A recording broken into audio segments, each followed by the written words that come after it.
j'ai fini par balayer mes scrupules. Dans ce métier, il faut être capable de dormir en paix après avoir vendu à crédit un canapé 6 places à une veuve désœuvrée ou un salon haut de gamme à un couple de chômeurs. Vous objecterez sans doute que ces personnes sont consentantes puisqu'elles ont franchi nos portes de leur plein gré. Je vous répondrai que les gens sortent rarement de chez eux dans le seul but d'acquérir une méridienne en peau de vache. C'est l'appât du gain ou la curiosité qui les anime. Certains se déplacent après que les télévendeuses leur ont promis un cadeau en échange d'une visite sans obligation d'achat. D'autres ont reçu le dépliant publicitaire vantant nos prix sacrifiés et comptent profiter de notre laxisme. Vous remarquerez par ailleurs que les vitrines des commerces de ce type sont régulièrement tapissées de lettrages annonçant une liquidation totale avant transformation. En général, les travaux se limitent au déplacement d'un meuble ou deux dans la surface. De plus, le fait que ces personnes ont fait leur entrée dans le magasin ne signifie pas pour autant que la partie est gagnée. Les vendeurs débutants ont tendance à les effrayer en se ruant sur eux. Une meilleure tactique consiste à garder le nez collé sur l'écran de son ordinateur, l'air absorbé dans de fastidieuses tâches administratives. Si les cibles sillonnent les allées sans jeter un coup d'œil aux modèles exposés, vous avez affaire à des amateurs de presse-fruits, grattoirs pour pare-brise ou autres largesses avancées par les télévendeuses. À l'issue de leur parcours, vous prétendrez être en rupture de stock et leur promettrez de leur remettre l'ustensile lors de leur prochaine visite. Tony vous dirait que des enculés normaux se contentent de cette explication. En revanche, s'il promène un regard circonspect sur les collections, il y a lieu d'appliquer ces concepts de vente stratégique. Tu as 3 types d'acheteurs, mon petit Laurent. Les techniciens, les financiers et les utilisateurs. Les techniciens palpent la matière, examinent le dessous, testent les ressorts. Les financiers lisent les étiquettes, comparent les prix, calculent. Et les utilisateurs s'assoient, s'allongent, se vautrent. S'ils pouvaient, ils baiseraient dedans. Soigne le financier, c'est lui qui décide. Saoule le technicien avec des mots barbares. Et flatte l'utilisateur, c'est le moins dangereux des trois. Dans tous les cas, sois le plus fort et encule-les.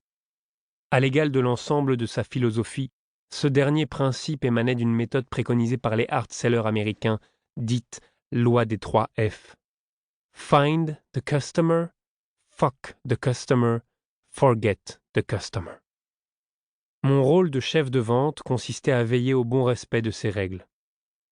Les négociations se terminaient souvent dans mon bureau.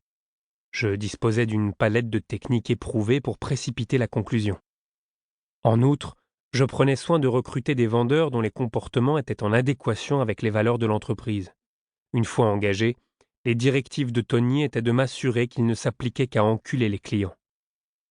L'expérience aidant, j'ai appris à dépister les tentatives de détournement de fonds. Rien ne vous empêche de les tenter. Je serais surpris que vous ayez un manager aussi retors que le gros Tony. Réalisez la vente à un bon prix. Réclamez un acompte aux acheteurs et déduisez-le du montant restant à payer avant de rédiger le bon de commande. Mettez l'acompte dans votre poche et expliquez à votre patron que vous avez dû lâcher du lest pour conclure. Si vous avez affaire à des roublards, proposez-leur la marchandise au prix plancher, à condition qu'ils s'engagent à vous rétrocéder la moitié de votre commission de la main à la main. En plus de cette surveillance étroite, j'étais chargé de concevoir des campagnes promotionnelles innovantes. En ce sens, mon imagination d'auteur en devenir m'a plus d'une fois aidé. Quelques semaines avant le début de cette histoire, j'ai lancé une opération d'envergure. Plutôt que d'inonder les boîtes aux lettres de prospectus ou de voir notre annonce perdue au milieu d'offres concurrentes, j'ai fait imprimer un dépliant au format tabloïd dont l'apparence évoquait à s'y méprendre le magazine Détective. En première page, un titre en gras.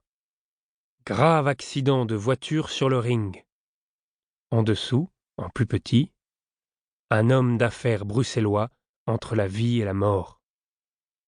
Suivait la photo floue d'une BMW ratatinée contre un arbre. L'article retraçait la mésaventure d'Antoine Allegretti, commerçant bruxellois bien connu. Le pauvre homme avait perdu le contrôle de son véhicule sur le ring de Bruxelles alors qu'il rentrait chez lui après une dure journée de labeur.